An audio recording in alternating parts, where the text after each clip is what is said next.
In 2031, 10 years after a devastating solar flare destroyed the ozone layer, the Earth is a scorched wasteland. Amid this unforgiving world lives Finch Weinberg, a lonely robotics engineer surviving with his dog, Goodyear, and a basic robot he built named Dewey. Finch's refuge is an underground facility in St. Louis, once the headquarters of his former employer. Wearing protective suits to shield his body from the deadly sun, Finch scavenges the desolate surface for food and supplies. Each day is a race against the heat, and every trip outside brings him closer to death. His health is deteriorating.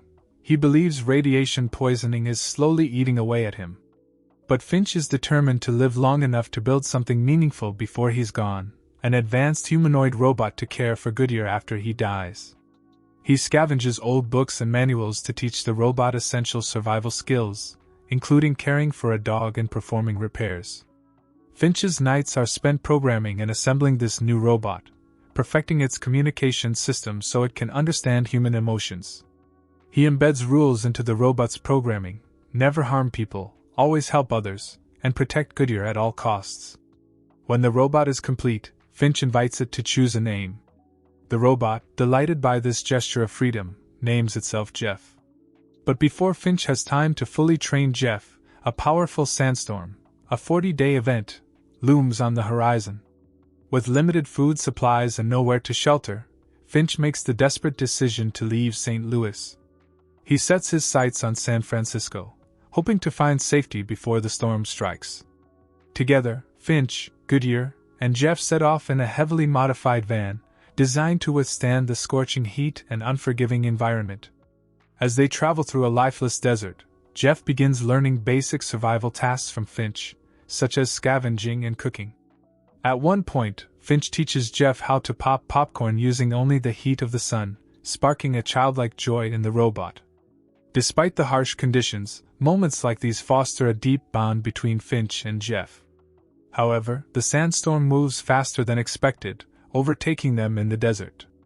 With no other option, Finch uses chains and iron spikes to anchor the van against the wind. Jeff helps secure the vehicle just before the storm hits. They endure the brutal onslaught, though the tires are shredded and the van damaged. As Finch works to replace the tires, he is stunned to discover that Jeff has the strength to lift the van by himself. Impressed and grateful, Finch acknowledges Jeff's growing independence and grants him more freedom to act on his own. One night, Finch recounts stories from his past, explaining that after the solar flare, he chose isolation to avoid the dangers posed by other survivors.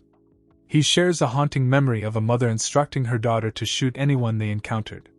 Finch recalls how the two were later killed by scavengers, and how he found Goodyear, just a puppy, in the girl's backpack. Since that day, Finch vowed to avoid humans, believing they were more dangerous than any natural disaster. As the journey continues, Finch's health worsens. One day, when they reach Denver, Finch is too weak to move. Sensing his distress, Jeff takes the initiative and goes to an abandoned hospital in search of medicine. But disaster strikes. Dewey, the smaller robot, steps into a trap and is destroyed. Finch, weak but desperate, finds Jeff just in time and urges him to escape before they're discovered. Fleeing danger, they take shelter in a tunnel, but Finch's van is too large to fit inside. Jeff tries to maneuver the van into the tunnel, sensing Finch's growing frustration and fear. Despite their efforts, the van is damaged beyond repair.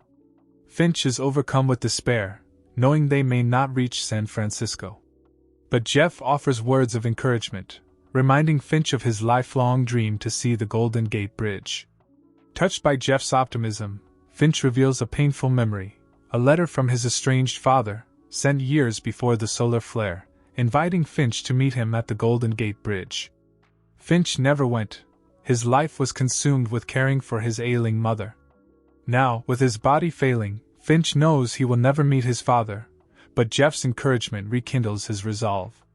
One day, as they near San Francisco, Jeff drives through a patch of butterflies clinging to the van's windshield. It's a miraculous sight. The butterflies are proof that the environment is slowly healing.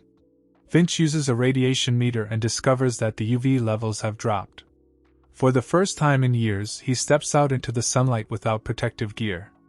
He laughs and cries with joy, feeling the warmth of the sun on his skin, knowing that Earth is beginning to recover. That night, Finch sits with Jeff and Goodyear under the stars. He shares his final lessons with Jeff, teaching him how to play catch with Goodyear. But his strength is gone. He coughs up blood and knows his time is near. Jeff tries to get Finch back into the van, but Finch stops him. Instead, he embraces the robot in a final hug. He builds a small pyre and cremates Finch's body, scattering the ashes in the wind. With Goodyear by his side, Jeff continues their journey to San Francisco. When they finally reach the Golden Gate Bridge, Jeff discovers signs of life, evidence that survivors have passed through the area. Though the city is still abandoned, it offers hope that humanity might endure. As Jeff and Goodyear gaze out over the ocean, new vegetation sprouts from the ground, a sign that Earth is healing at last.